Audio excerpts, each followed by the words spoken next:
All right. I'm back again with more lead code. Let's get it done. I'm fucking depressed, man. Okay. I don't have a social life, by the way. I don't have any fucking. I just do lead code here.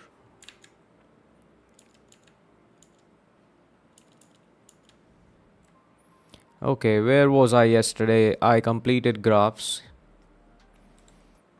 I don't want to do advanced graph because that would fry my brain right now. I'm already on low sleep, running on low sleep. So, let's do dynamic programming.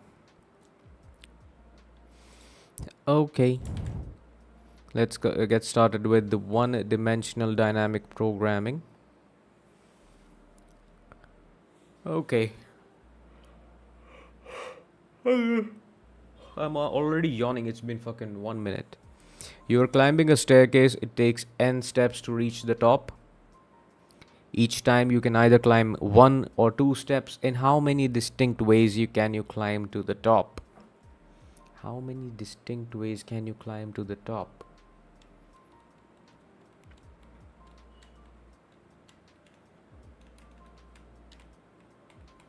Hmm. What? So if there are two steps, then either you can take one step plus one step, or you can take two steps.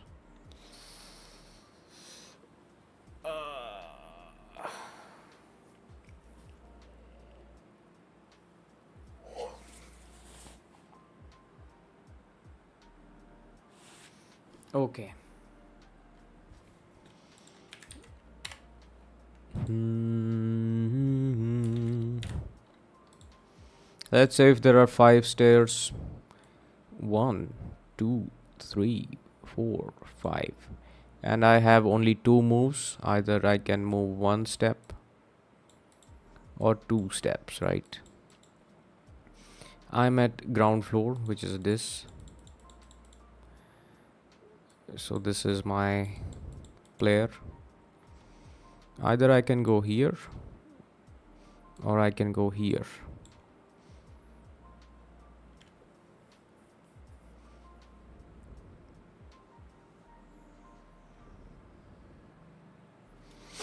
Hmm.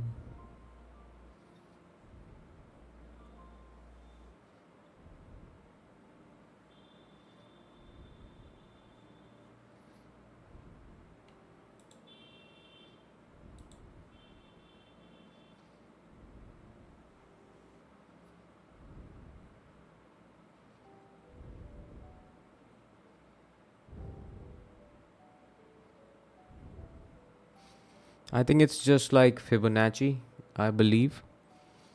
Because there is one way to reach here, there are two ways to reach here, and then here, I if I go one step before I get this there, so there are two ways, and if I go two steps, there is one way. So 2 plus 1, which is 3. For here, it will be 5. For here, it will be 8. That's all we need to do, guys. If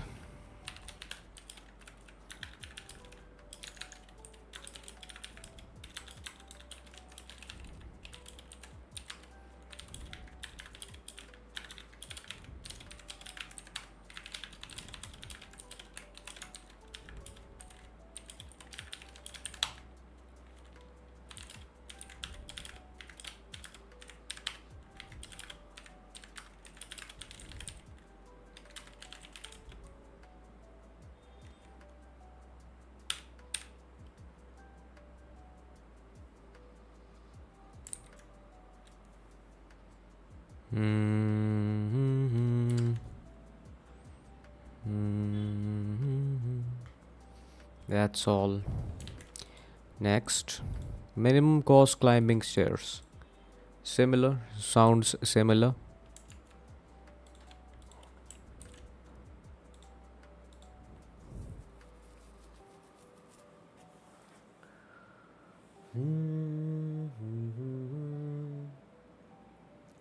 Let's go. Let's go. Okay. You are given an integer array cost where cost of I is the cost of the ith step on a staircase. Once you pay the cost, you can either climb 1 or 2 steps. You can either start from the step with index 0 or the step with index 1. Return the minimum cost to reach the top floor. Minimum cost to reach the top floor. Hmm. Hmm. Hmm. Hmm.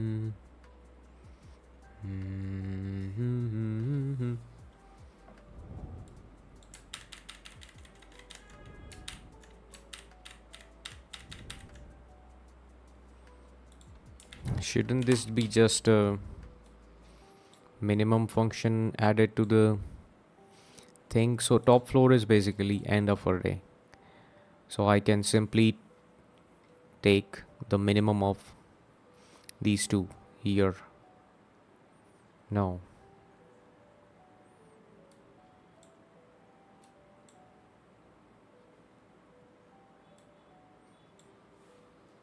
Hmm.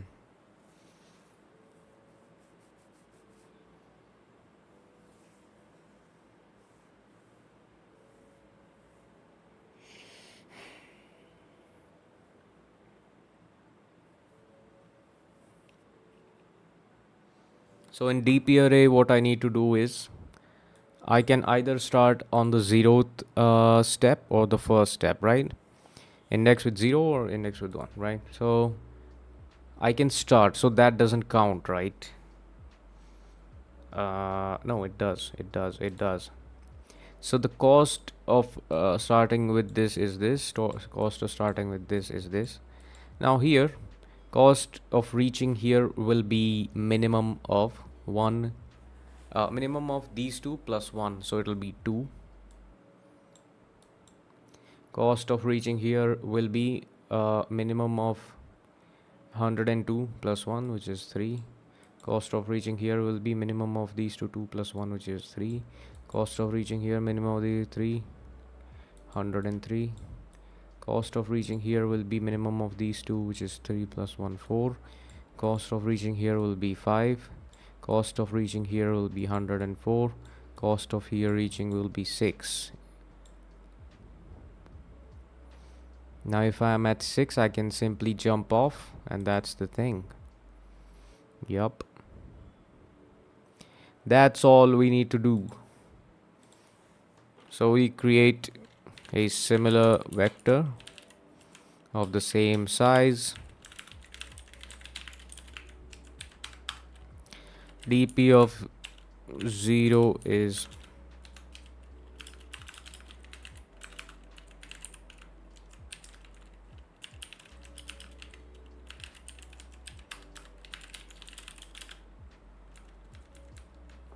so the cost size can be, it is at least 2, so that is for sure.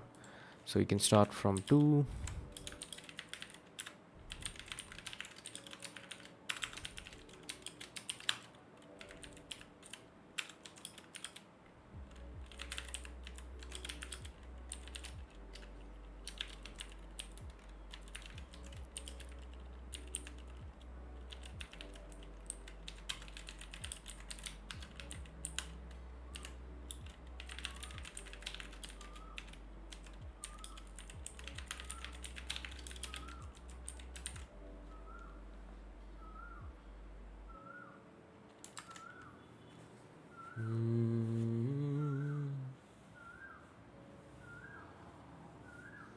Cool.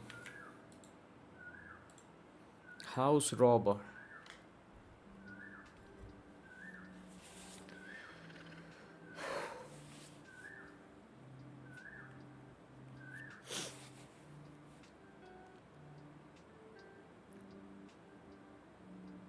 You are a professional robber planning to rob houses along a street. Each house has a certain amount of money stashed. The only constraint stopping you from robbing each of them is that adjacent houses have security systems connected and it will automatically contact the police if the adjacent houses were broken into the same night. Given an integer array nums representing the amount of money of each house, return the maximum amount of money you can rob tonight without alerting the police. Interesting. So, let's take this example. We simply say that adjacent houses cannot be broken into, right? So either I can choose 2 or I can choose 7. But if I mean if I'm picking 2, I have to pick 2. Either I can pick 7. Now if I'm at the third house, I can only pick this guy. So it'll be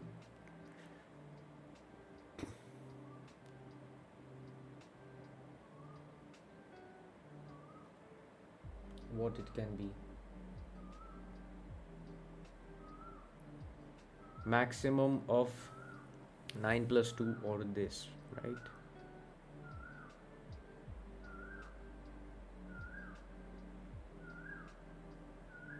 But that doesn't make sense. So it will be 9 plus 2, 11. Now this will be 7 plus 3, 10. This will be 12. So is it 12? Is it 12? Is the answer 12? Yeah, but I don't think that's a fair assessment. Let's see this.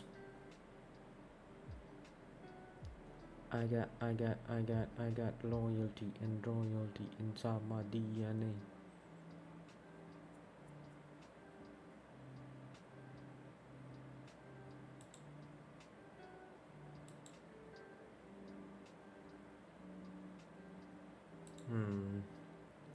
I think the assessment would be maximum of. That doesn't make sense.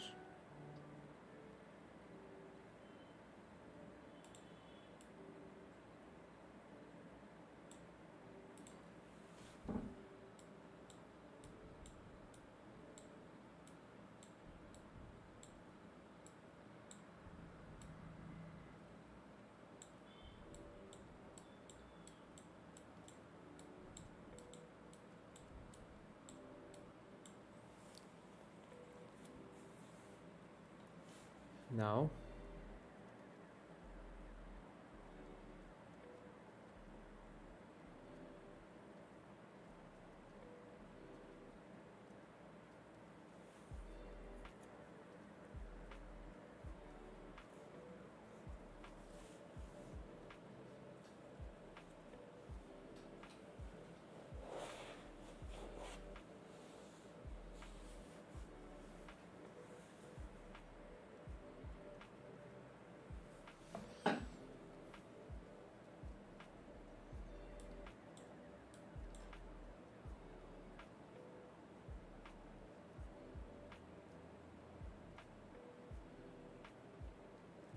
okay, so I usually think about it like this.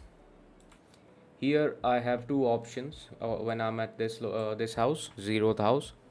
I can either choose to rob this house or I don't, right? So it'll be plus 2 here and it'll be plus 0 here, and I can keep track of a variable like if the previous house has been robbed. If it has been robbed, then I can't rob this one. Now that's a recursive solution, right? So for example, here if it is this, then I'll go here, right? I can't rob this then. Yeah.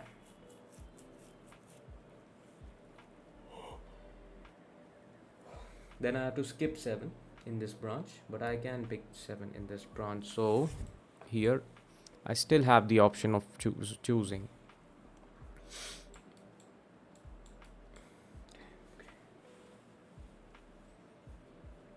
How do I convert it into bottom up?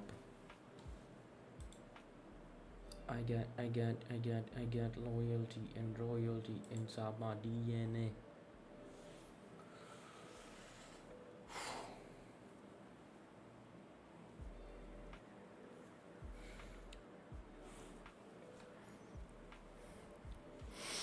Okay. Hmm. Let's look at my previous solution, which was around 3 years ago. What happened here? Now I have R1 and R2 for every number. Temp equals maximum of n plus R1 or R2. R1 becomes R2.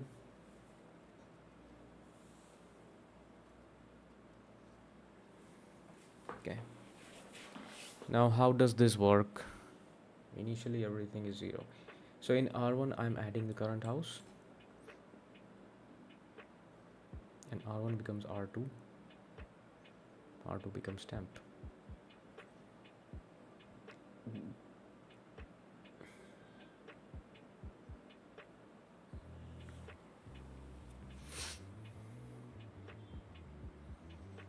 Yeah, makes sense. This makes sense.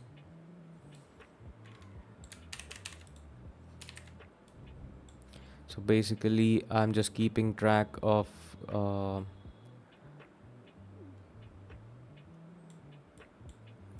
just the value. So initially R1 and R0 represent adjacent housing robbing value. Initially both of them are 0, that is correct. Then in the first iteration I'm at 2, n plus R1, which is 0 initially, so 0 plus 2 is 2. R1 becomes R2, which is 0 itself, and R2 becomes 2. R2 becomes 2. R2 becomes 2. R1 is 0. Then I move here, right? I get n plus R1, which is 7 plus 0 becomes 7. R2 remains 2, which is same, maximum. 7 is maximum, temp is 7. R1 becomes R2, which is 2. R2 becomes temp, which is 7. Okay. Then I go here. Temp becomes maximum of 9 plus R1, which is 2, or R2. Temp becomes 11. R1 becomes R2, which is 7.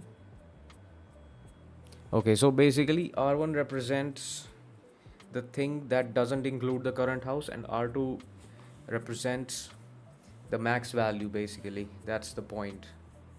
That's why we are adding n to only R1. R1 represents the value excluded, excluding the last house. That's all. So pretty clever solution. Very clever. I hope I remember this again.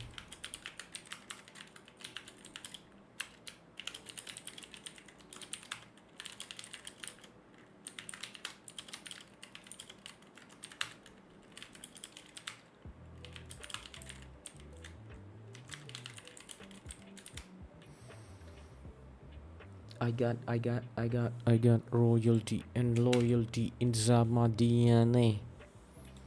Let's see, house robber 2. You are a professional robber planning each house has an amount of money arranged in a circle. That means the first house is the neighbor of the last one. Meanwhile, adjacent house have a security system. Okay, so it's just a circle. If I have the first house robbed, I cannot rob the second house.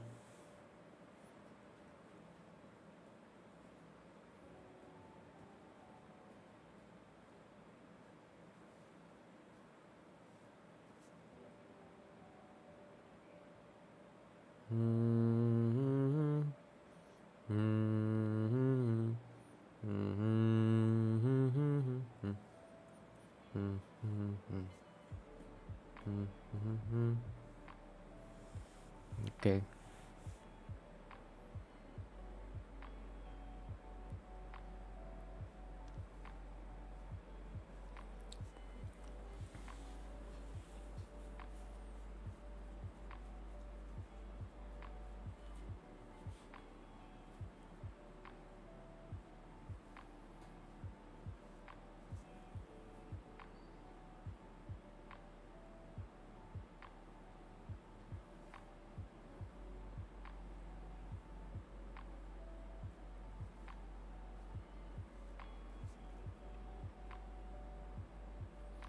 Okay, here, I mean, can I do some offset and do the same thing essentially?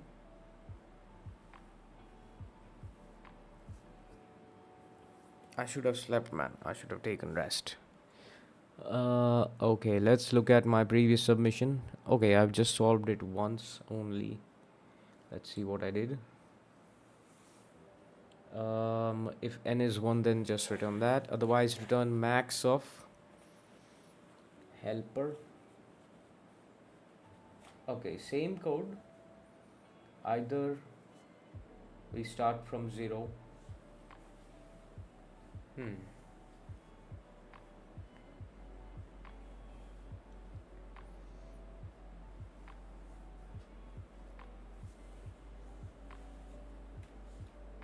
What's the best solution?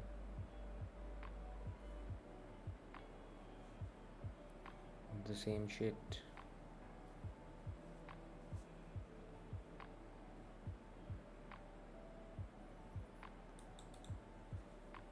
Because we are starting from 0, so we cannot include the last one, and when we are starting from 1, we can include the last one. That's the point. I can lift you up.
We don't need this base case.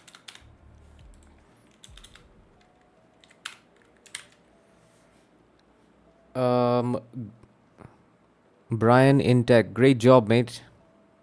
Thanks, brother.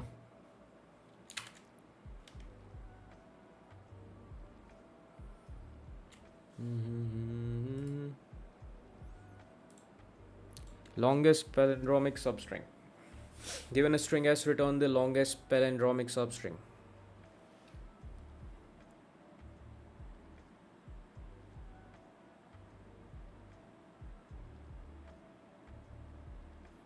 Okay, I suddenly realized how hard is dynamic programming actually. Every question is different.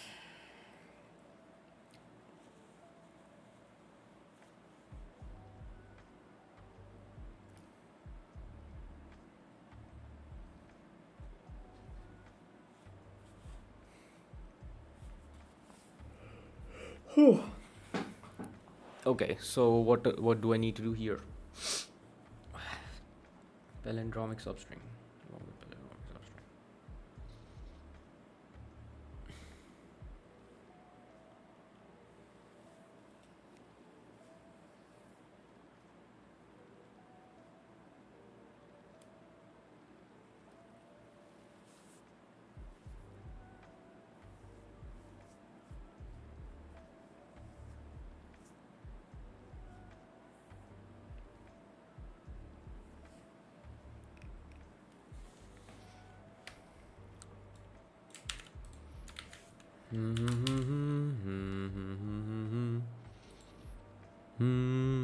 B A B A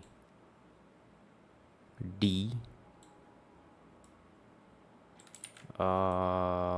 here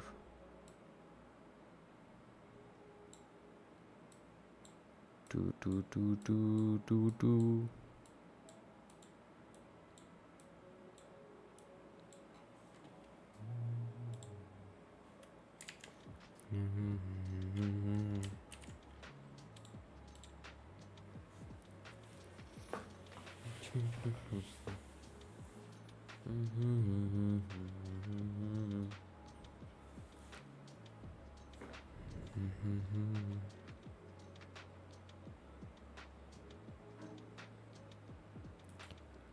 Okay, so a palindrome is a string that is same as in the reversed way, right? How do we do this using dynamic programming? What is the brute force approach, by the way? Brute force is to calculate every substring and check if it is a palindrome and then get the size.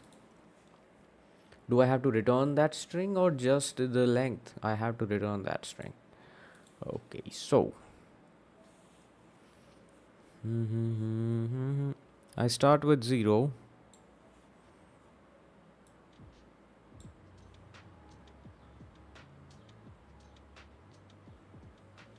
Okay, one way is kind of a ripple effect, right? I can't, okay, I start with 1. I go left, I go right. I check if these two characters are equal. I move that pointer. And how far I can go is simply, then I basically capture the size and index of that. But that is kind of repeated, I believe, but I don't know. Seems like a 2-pointer approach, but it is under DP. Why? And this can be pretty bad when all of the characters are same. Then it'll be repeated like thousands of times, right? So that's not a good way. It will be basically n squared time complexity, so we don't need to do that.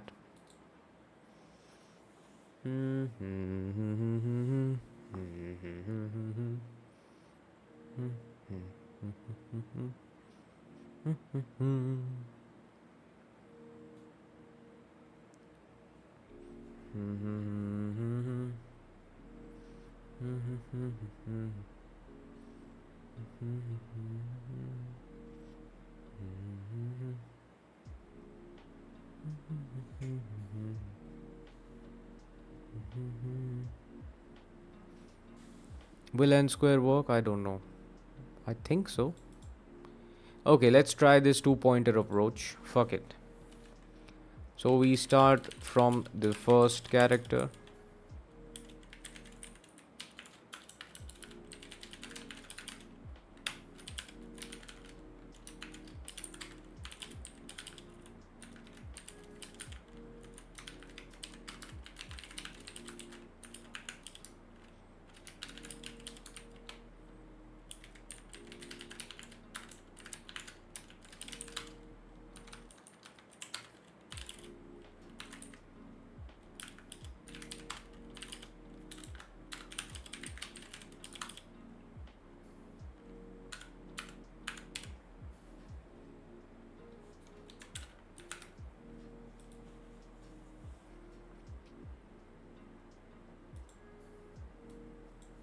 Let's just take default values 0 and 1, because one letter is also a palindrome, right? So that's fine. Now here we simply need to check while L is this and R is this, and S of L is equals S of R, then L minus minus R plus plus.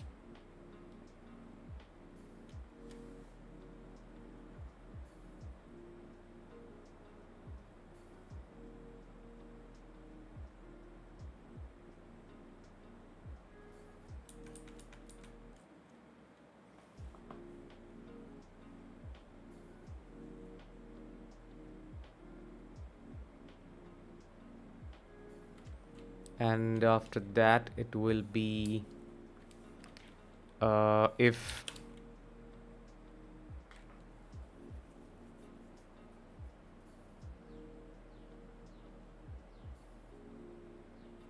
so, for example, here I'm at here, right? So L goes here, R goes here, they are equal, then L moves here, R moves here. Yeah, so size will be R and index where we are starting from will be L plus 1. If R minus L plus 1 is greater than max len, then idx equals L plus 1, max len equals R minus L plus 1. Return s dot sub string starting from index and max len. Let's see.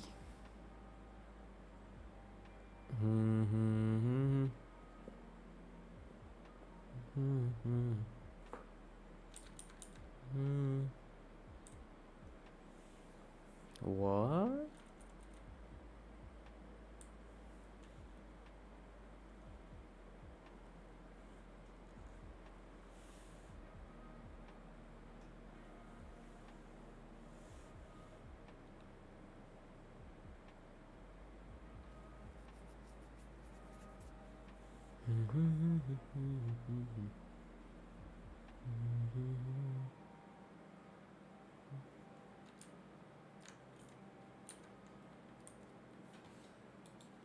R minus L is -1.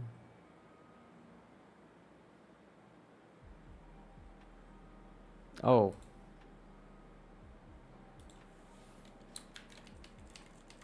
Should have done that.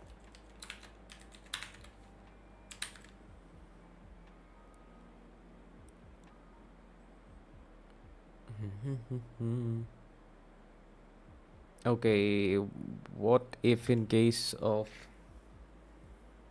odd? Okay, that's crazy.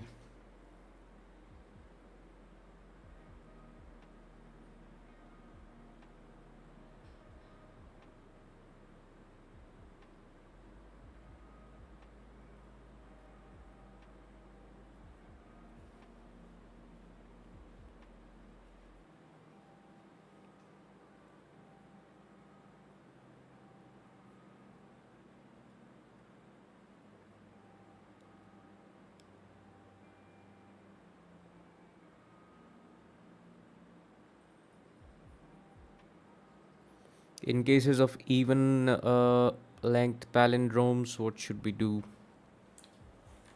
Can we simply make some tweaks here?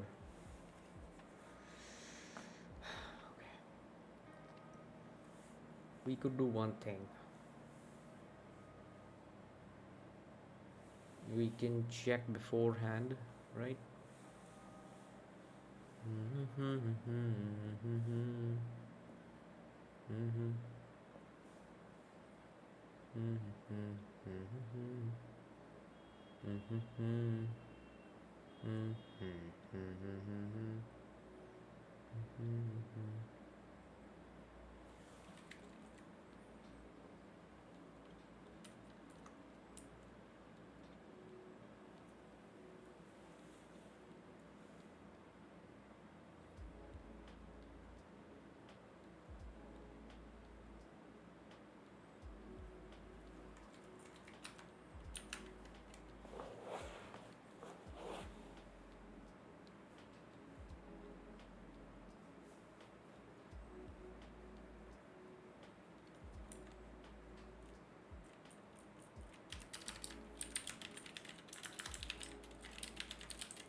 Let's see.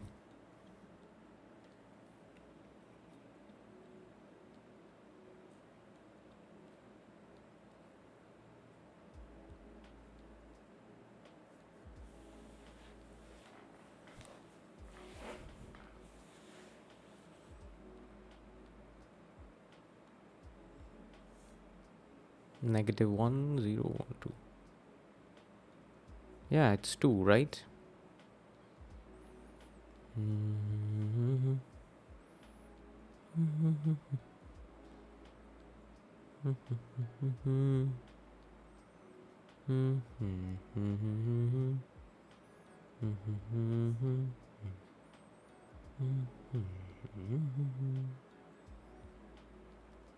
Two minus 0 is greater than max len, which is 1.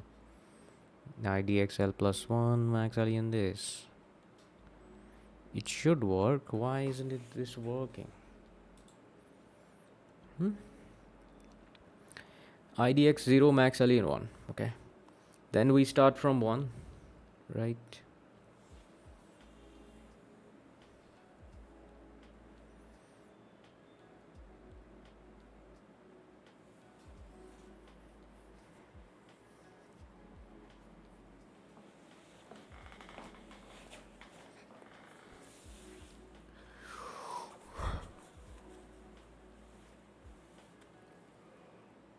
Okay, 0 and 2.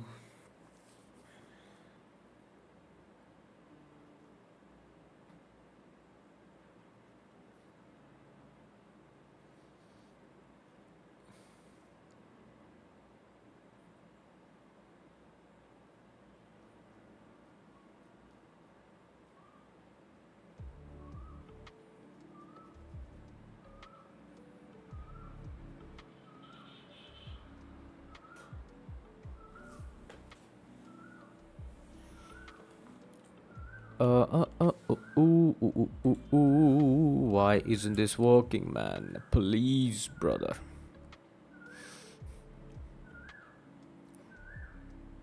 I can lift you up.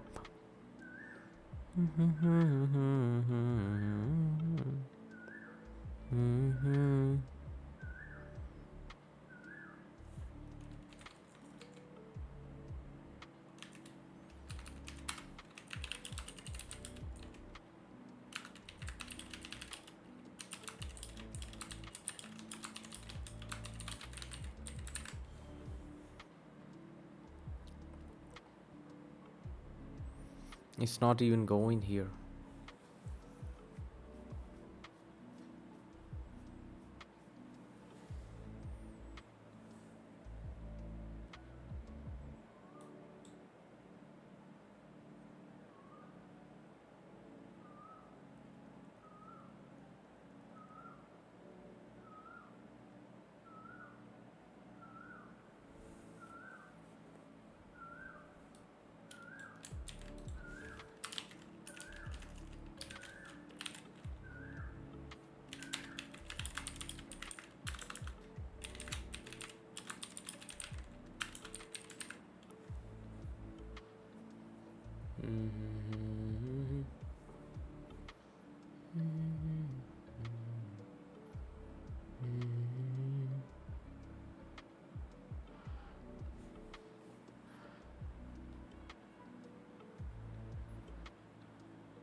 Why is this not working, man?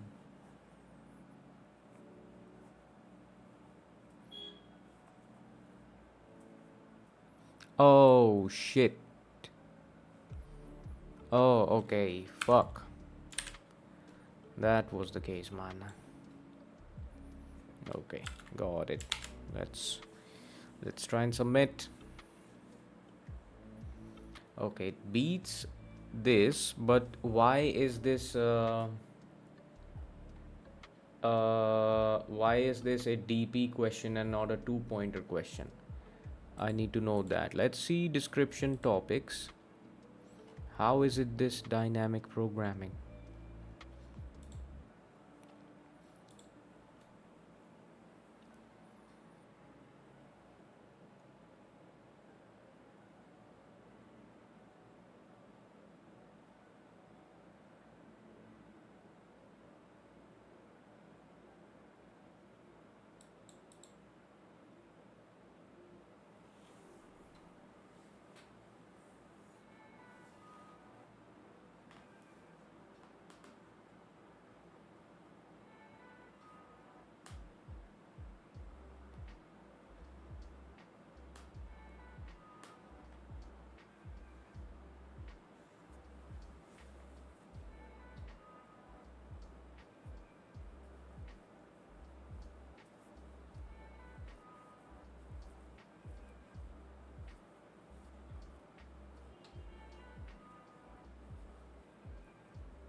I mean, I should check the fucking solution, man.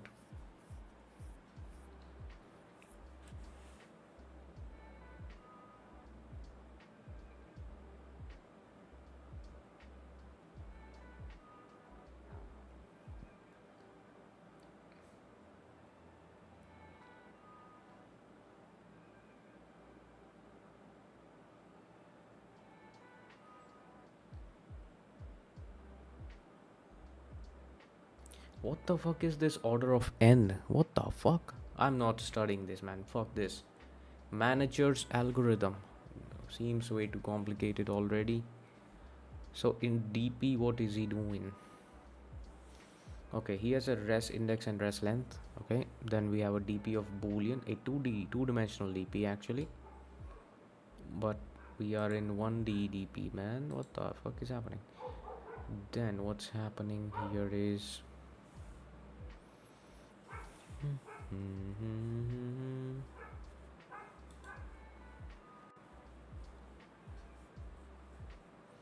let's say that we knew the substring with inclusive bounds ij was a palindrome if s minus 1 is equals j plus 1, correct? Then we know that the substring with inclusive bounds, this must also be a palindrome, and this can be done in constant time.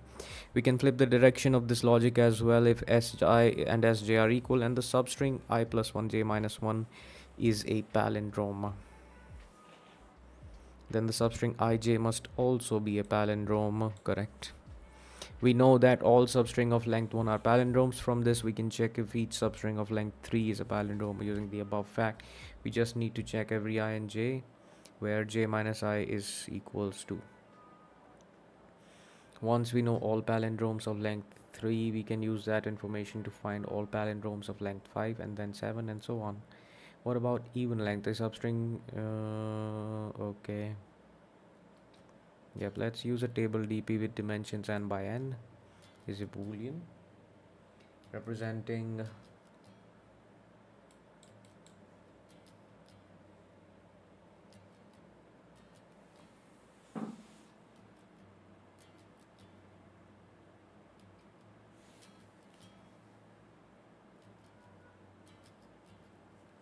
okay, I thought there was a fly in my room. It's just my leaky headphones, man. Okay. So we have a DP table boolean n by n. If the substring with inclusive bounds ij is a palindrome, we initialize dpi I equals true. For the substring of length 1. Now we need to populate the table. We iterate over all ij pairs, starting with pairs that have a difference 2.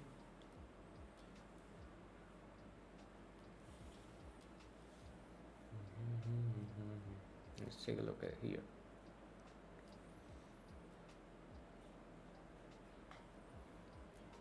For every I it is true, and then if si is equals si plus 1, then that is also true. Answer equals I plus 1, correct? Now for starting with difference 2, difference is less than n plus plus diff. Then for int I from 0 to n minus diff plus plus j equals I plus diff if s of I equals s of j and dp I plus 1 j minus 1 is true, then this is also true and answer is this. I j substring.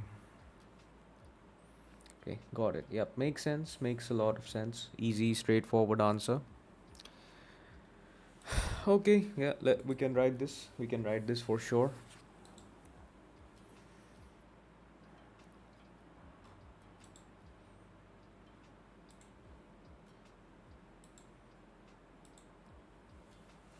So we need a vector of vector bool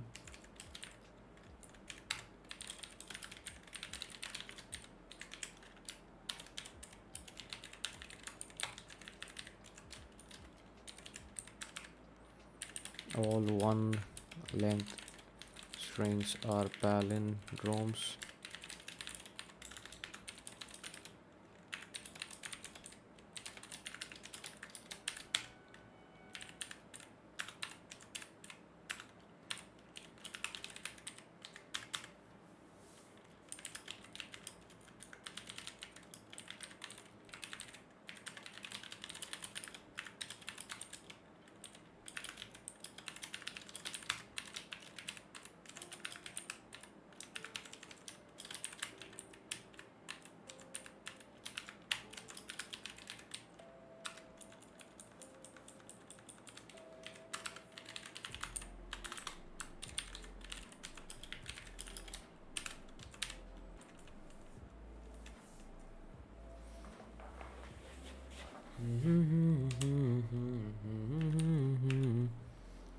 It's 0 0, right?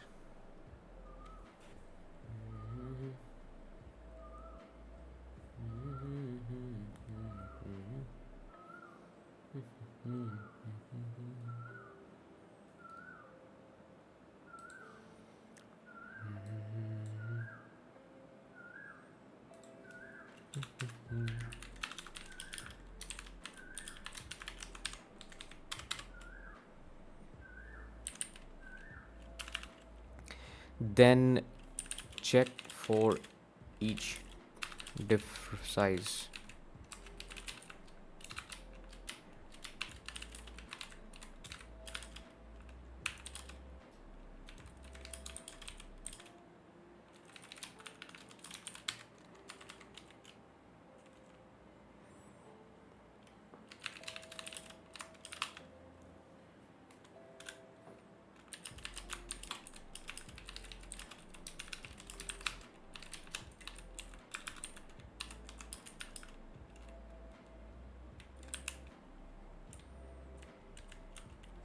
Shouldn't I start from diff?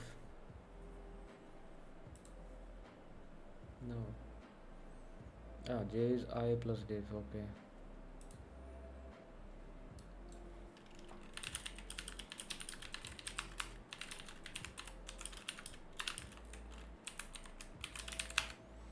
If s of I is equals s of j, then dp of I j is true, and dp of I plus 1 j minus 1, and this, and answer equals I j,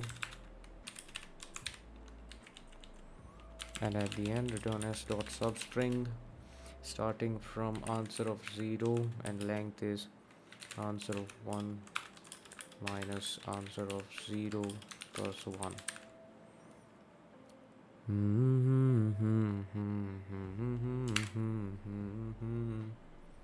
Hopefully this should be 100%.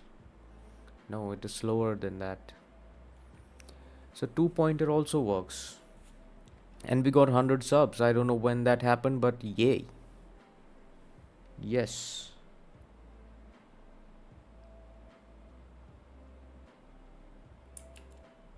Oh, Andrew Karev is here.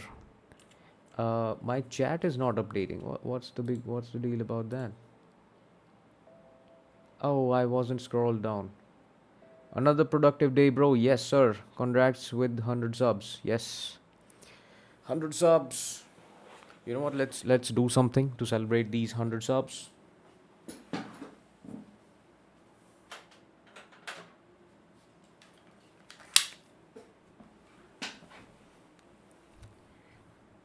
Uh, Thanks for subscribing. Let's hit that guitar over there. Uh,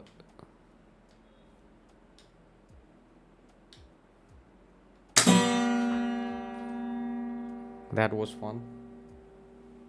All right, let's not do that again. Cool.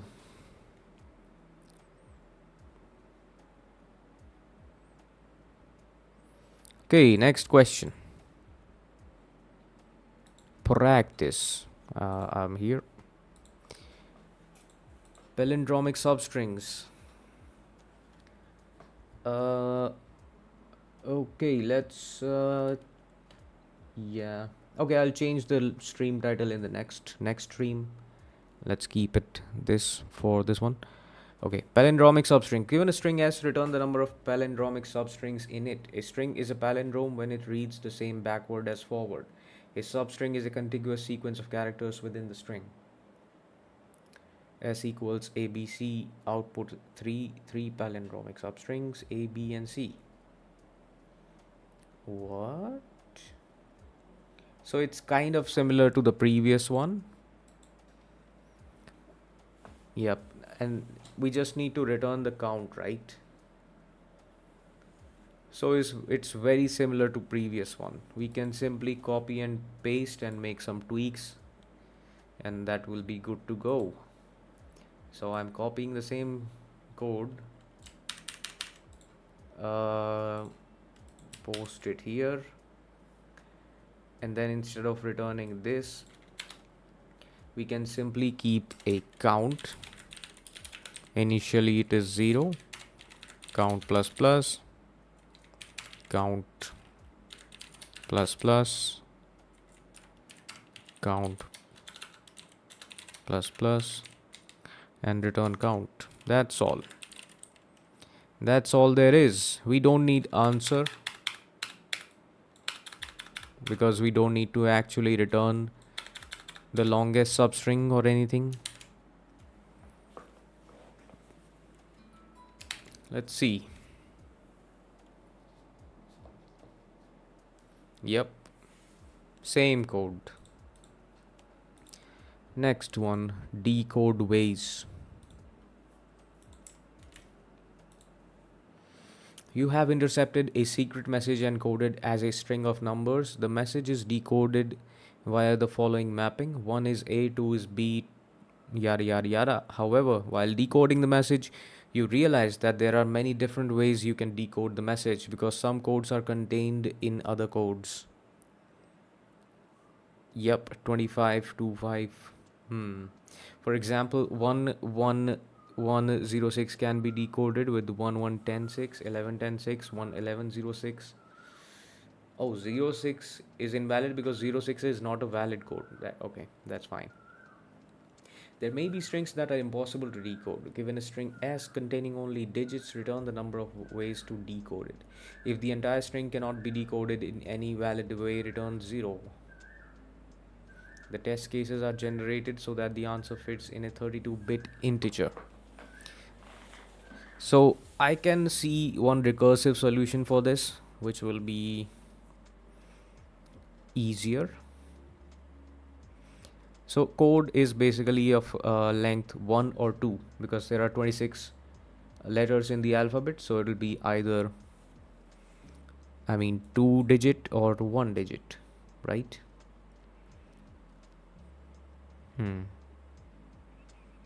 Let's take this example.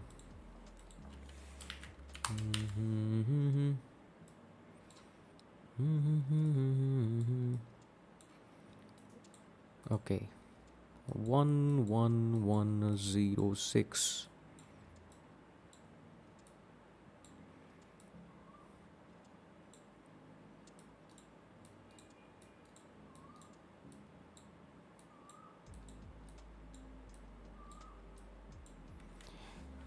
Okay. When I'm at this one, I can decode this and move here, or I can not decode this. Basically, I can either decode one digit or two digits at a time. It's surely dynamic programming. Yes, yes, it is. It is part of this list, so yep. Um, so the thing is, I can either decode two digits at a time or just one digit. So if I decode this, and what do I need to return? The number of ways I can decode that. Okay, successfully decode that, right? And 0 is not mapped to anything.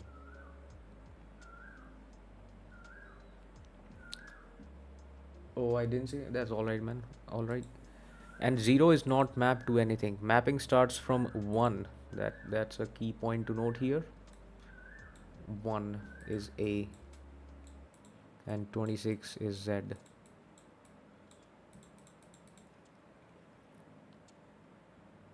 Number of ways to decode. So, if I'm decoding just the first digit, then there's just only one way, right? Now, if I'm trying to decode this,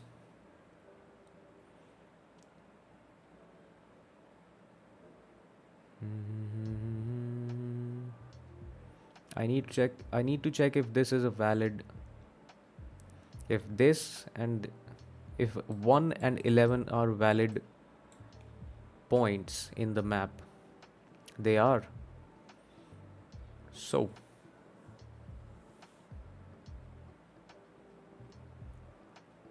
there are two ways to decode 1 1. Now 1 1 1.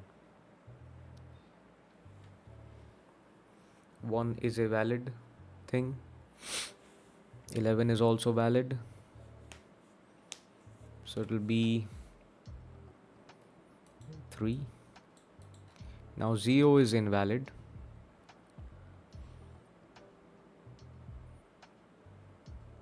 10 is valid.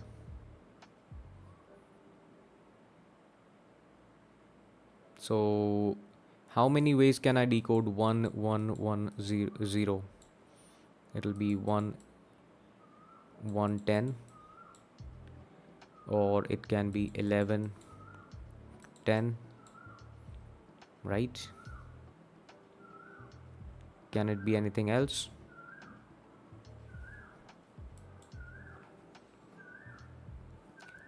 Can we decode this in any other way apart from these two possible combinations?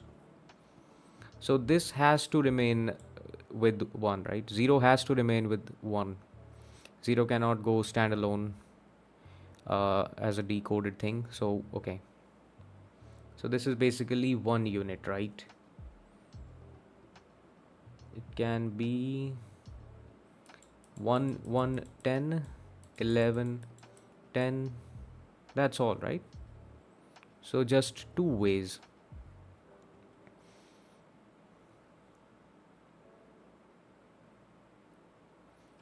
Oh, so we take this guy here, and 6 is a valid thing, but 0 6 is not.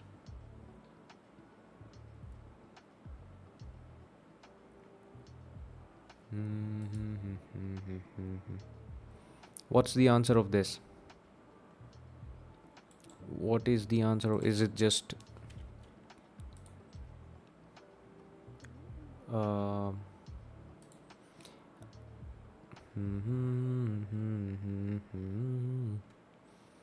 is it just 2? Let's check. Test case.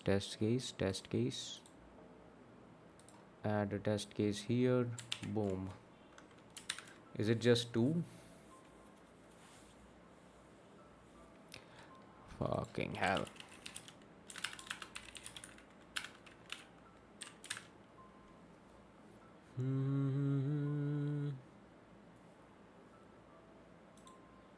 Yeah, it's just 2. Okay, so this kind of makes sense. So what am I doing here? So initially at the 0th index, it has to be 1, right? And if this is 0 in the input, then there is no way, right? Yep. Then the string is invalid. Hmm. And what am I checking exactly? Let's okay, I'm checking if this is valid. Then I populate the DP array, and this is so okay, it doesn't matter. Then I check if this is valid and this is valid. Then I do a 2 here.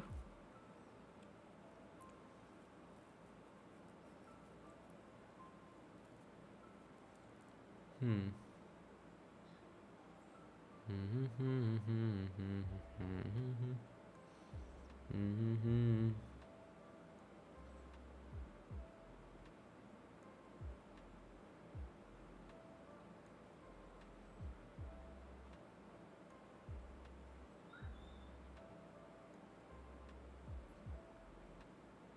Okay, let's try.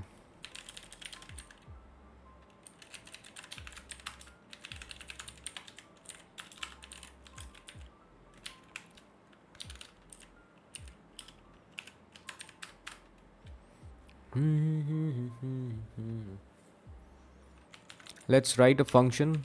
Bool is valid. This will take a string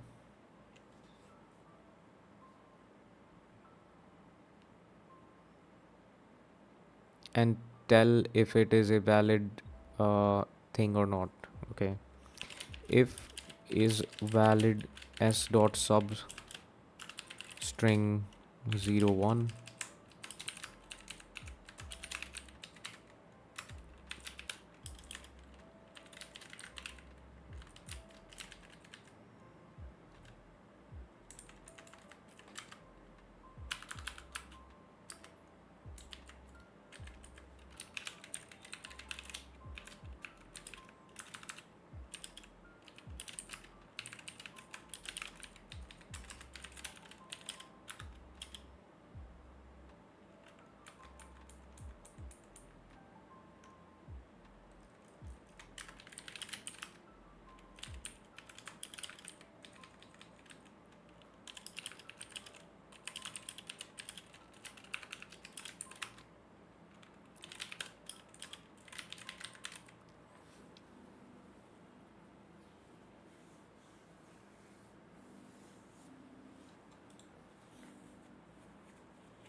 Okay.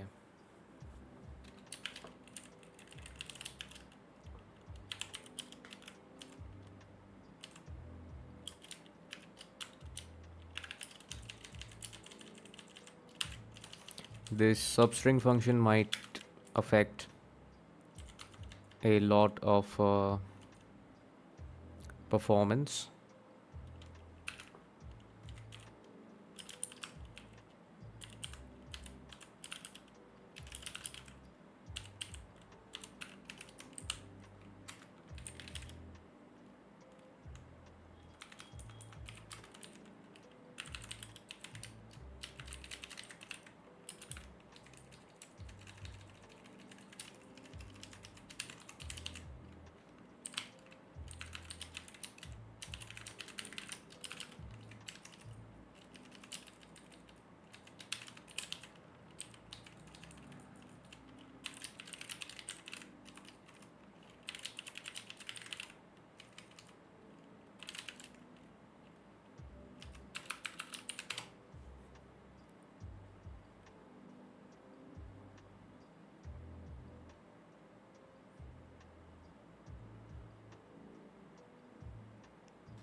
If only one of them is valid,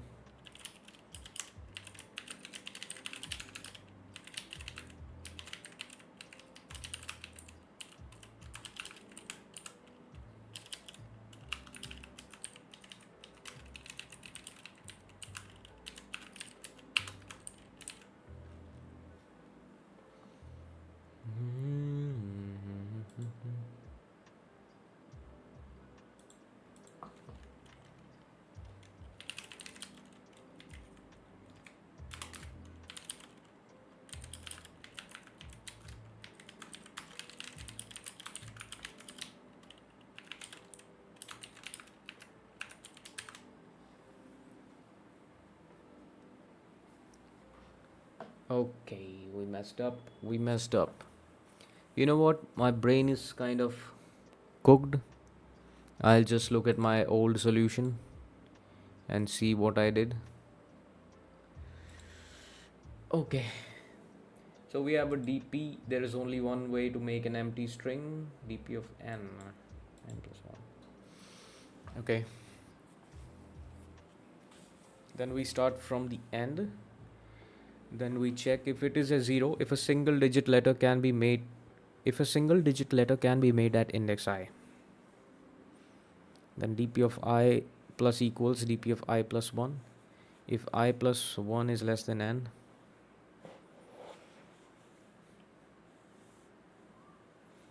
and s of I is 1 or s of I is 2,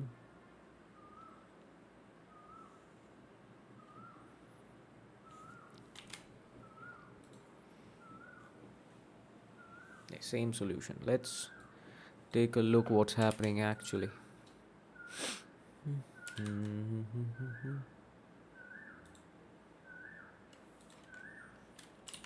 That was a mistake.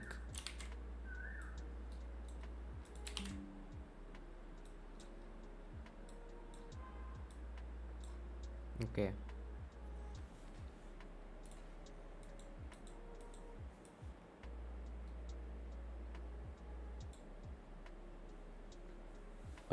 Hey brother, I will be starting to code. Should I start with Python or JS as my first language?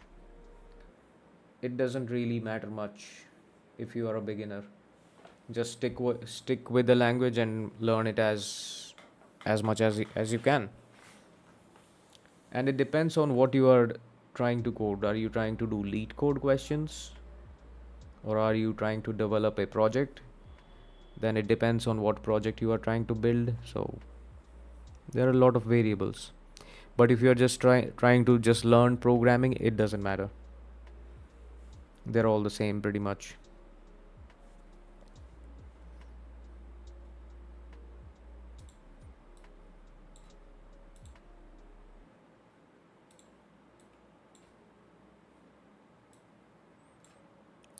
Okay, let's see. We have a dp of size n plus 1, so let's make that.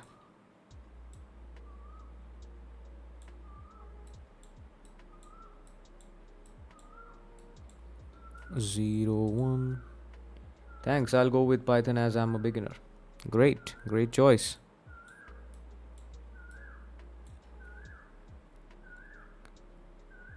Okay, so dp of n is 1, so this represents an empty string, and there is only one way to make an empty string. Then we start with n minus 1. N is 5, by the way. We start from here. Let's make the arrow here. And we are going in decreasing, I mean, we are going to the left. Then we check if s of I is not 0. Yes, 6 is not 0. dp of I plus equals, initial value is everything is 0 here. dp of I 4 plus equals dp of I plus 1. So this becomes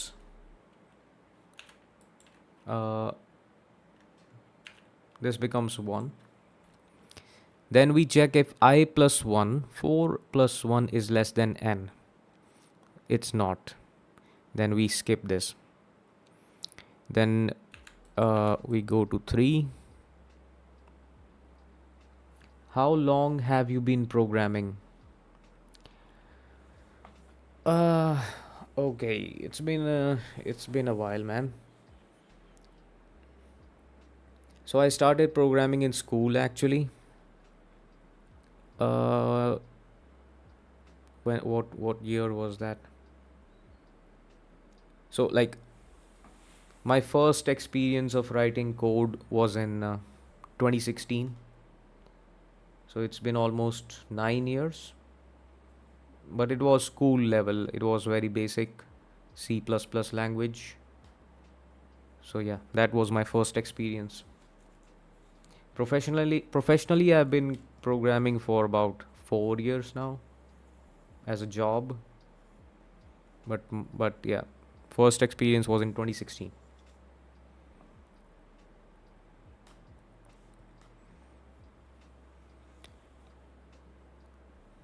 Okay,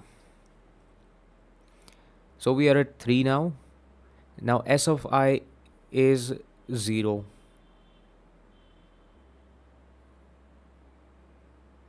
S of I is 0. See, so we can't do that.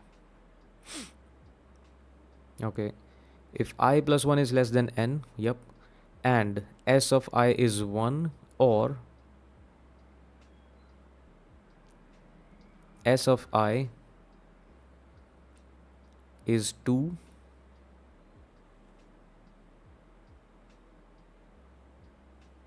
What?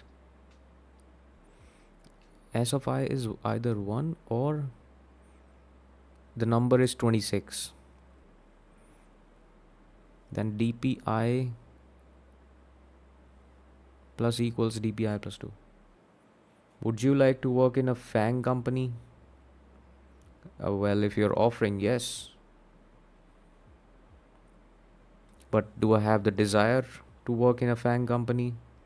Like, are you asking, is it my dream? No.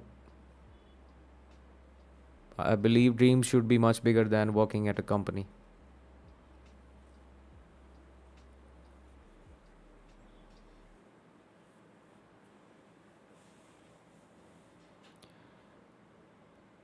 Okay. So I didn't get this part. If S of I is 1 or the number is 26, then dp of I plus equals dp of I plus 2.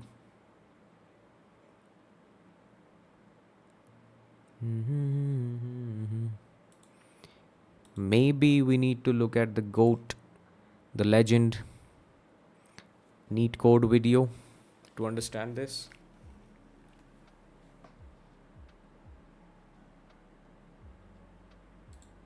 Hey everyone, and let's write some more neat code today. So today let's solve the problem decode ways. So we're basically given a string of integers and we want to know with that string of integers how many different ways can we take that string of integers and decode it into a Yeah, but like big seniors, they earn like 500k a year. Yeah, yep, that's true. But like after a certain point, you don't think about money, and they didn't directly land into that 500k job. Earlier, maybe they were earning like 400k or 300k, which is also a lot of money for a lot of people. So I believe people who have that much salary, they are actually passionate about their job, and they maybe they love their company or whatever organization they are working in. Yeah, it's a good perk to be in FANG. Money is obviously a great perk, but I mean, yeah, it depends on person to person. string of characters. And we're given a specific mapping. So we have 26 characters, and each integer maps to a different character. So we have an integer 1, 2, all the way to 26, and Yep. a number of different ways we can decode it. One way to decode it is just 1 and 2, because 1 maps to A, 2 maps to B. So that's one string, but remember, we can have double-digit values, so 12 actually maps to its own character. 12 itself maps to 11. So there are two different ways that this string of integers could be mapped to a string of characters, so we return 2 in the output. Now, as you can see, it would be very simple if we just had numbers 1 through 9 that map to characters, right? The problem comes from Since I have some experience in competitive programming, I can give you a tip about dynamic programming. I feel is crucial, but nobody really talks about it. So for me, the most important part of solving DP problems is clearly defining what DP array actually holds inside. Okay. Hmm. Yeah, that's a fair point. Yep. Yeah, we should know what we are actually trying to store, what we are trying to cache. So I usually learned DP in these backtracking problems because it's just memoization. So yeah, memoization is far easier than the bottom up solution, right? I never figure out the bottom up solution. I mean, I really find that difficult to do, but that is still important. Okay, and most people work there at first, and when they have a good economy, they go for a startup. Yes, yes, yeah. They get to know what actually goes in these big companies. They get to know how good products are built, and then they start their own company. That's also a good pathway.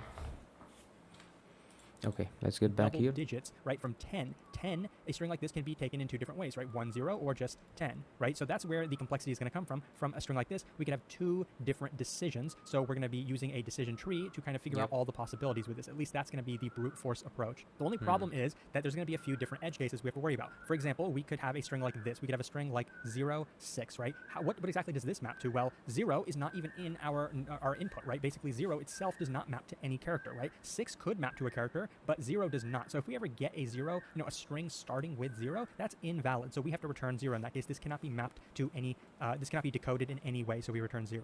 Okay, let's try to figure out the brute force approach to solving this problem, and in doing that, we'll try to figure out some of the edge cases that we're going to have to deal with. Suppose we have a string like this, 1, 2, 1. How many different ways can this be decoded? Well, let's say we start at the beginning, right? We could take 1 by itself, right? That's going to be some character, right? We don't really care what it is, but it's going to be some character. Now, we could also take the first 2 characters by themselves, 12 by itself, right? Because that's valid, right? So that's another decision. Starting from here, we could take 1 or we could take 12. And by the way, if this was a 0, we definitely could not take it. Then we'd have to just stop immediately, right? Because we can't start with a string starting at 0. But if we had something like 1, 0, right, a 10 maybe, then we can take it because it's okay if a 0 comes after a 1. And so basically any integer by itself, right, 1, 2, 3, 4, 5, any integer by itself except for 0 can be taken, right? So basically we can create any string of one number from 1 through 9 except 0, right? We're just not including 0. It cannot be taken by itself. But any from 1 through 9 are okay, right? So what we're going to see here is, okay, if we went down this path where we chose a 1, then the next character we're going to be at is the 2, right? Of course, 2 can be taken by itself, right? Any number except for 0 can be taken by itself. It can be decoded in that way. So when we're at this 1, or when we're at this position, we can take 2 by itself, or we can take 21, right? 21 is also some character. I don't know what it is, but remember, we had values from 1 through 26, right? So having a 21 is completely fine. That will decode to its own character, right? Now, of course, if we had something like a 27 over here, then we could not go down this path, right? Then we just would not go down this path because 27 does not map to any character, right? So we're kind of learning that, anything, the integers have to be within 1 through 26, right? And this 27 is not. Okay, and so down this path, we reached the end, right? We had a 1 and we had a 21, right? So there's no more characters to choose from here. So basically, this was one way that we could decode this input. So when we reach the end, we're going to count that as a 1, right? That means we found a single way to decode this input. So this was a good base case where we return 1. And from here, let's continue this one. So we left off at 2, then we get to 1. Can 1 be taken by itself? Of course it can. It's not a 0, so we can take it by itself. And so then we reach the end of the string again. So this is another good base case. 1, 2, 1 is a valid way to decode this string. So if we started with 1, over here, we could decode this in 2 different ways. If we start with 12, how many ways can we decode it? Well, if we start with 12, then we just have one character left, the 1 character, so that can be decoded another way. So this is another good base case. So basically, we saw that we have 3 different ways that we can decode this string. Now, just to kind of add a couple values to the string, what if we had something like 31 after it? So then, let's say we left off over here, we can choose the 3 by itself, right? Because any character except for 0 can be taken by itself. Could we? Okay. Let's check. If S of I is 1 or S of I is 2 and S of I is S of I plus 1 is less than equal 6. So we are basically checking if it is in between 1 and 26 in this condition, right? And then we are doing dpi equals dpi plus 2. We are skipping 2 letters. Okay, got it. Yep. Okay, yep. Makes sense. So if a single digit can be made, we are doing an I plus 1 here. If 2 digit can be made, we are doing an I plus 2 here, and at the end we return dp0. Now it kind of makes sense. Okay, interesting. Let's see the take rest. 31? We could not, right? The same reason we can't take 27. We can't take 31 because it's greater than 26, right? How are we going to determine that in the code? You can do it a lot of different ways. What I'm just going to say is Yeah. we can only take double-digit values if the first digit starts with a 1. Because if it starts with a 1, then for the second digit, we can take anything from 0 to 9, right? Anything from 0 to 9, because then, you know, this double-digit value will either be between 10 to 19, right? And this value is Yep. less than 26, so that's perfectly fine. But if we start with a 2-digit... So yeah, this is the reason this condition seems complicated, like hard to understand at first. But yeah, we are basically checking if the first letter is 1, then it can be from 10 to 19 or 1 to 9, doesn't matter. But if it is 2, it should be just till 26. Okay, makes sense. If we start with a 2-digit, then the second digit has to be between 0 and 6, because 26 is going to be less than or equal to 26. But if this became too large, if it became a 27, that's not less than or equal to 26. So we can't do that. That's how I'm going to decide it. Now, what if the first digit started with a 3, you know, or a 4 or a 5 or anything? That's never going to work, because if we're going to have some other second digit here, it's never going to be less than or equal to 26, right? It just won't be. So we're only going to have 2 decisions, right? We're only going to have 2 branches if our first digit is a 1 or if it is a 2. So this is kind of the brute force approach that I'm showing you, but it might not be super efficient because we could have 2 decisions at every single position. Okay, I got it. I mean, fair assessment. So the point is, for an empty string, there is only one way. Now, if this letter can be is valid, then we add this here, right? And then we check this. If this if this is valid, then we add this. Otherwise, if this 2 is valid, then we add this. That's all we need to do. Then we repeat this process until here. We return this as the answer. Cool. So let's try to write on our own vector of int dp of size n plus 1, 0. Then we start from the end, so dp of n should be 1, empty string. Cool. Now for int I equals n minus 1, I is greater than equals 0, I minus minus, if s of I is not 0, which means it is a valid single digit mapping. So we can simply say dp of I plus equals dp of I plus 1. Now we try to make a 2-digit thing, so it should be, first of all, there should be enough characters in the tank, so when I is n minus 1, there are no, we cannot create a 2-digit mapping. So I plus 1 should be less than or equals, no, should be less than n, and either s of I is a 1 or, and I think in C++ we can write and or, right? That's what I saw in my previous, yeah, and or. This is way easier instead of doing this. If s of I is 1 or it is a valid between 20 and 26. So s of I is a 2 and s of I plus 1 is less than equals 6.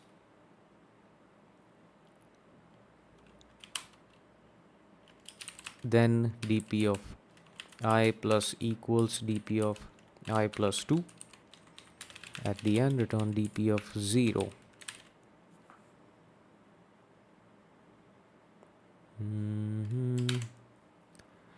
Let's see. Okay, yeah, this is a good question. This is a very good question. All right. So it's been around an hour and a half. I'll stop here. I'll stop the stream here. Thank you for joining us. It means a lot. You guys chatting and keeping me going with these streams. All right. Hope it was fun. And I'll see you next time. Goodbye.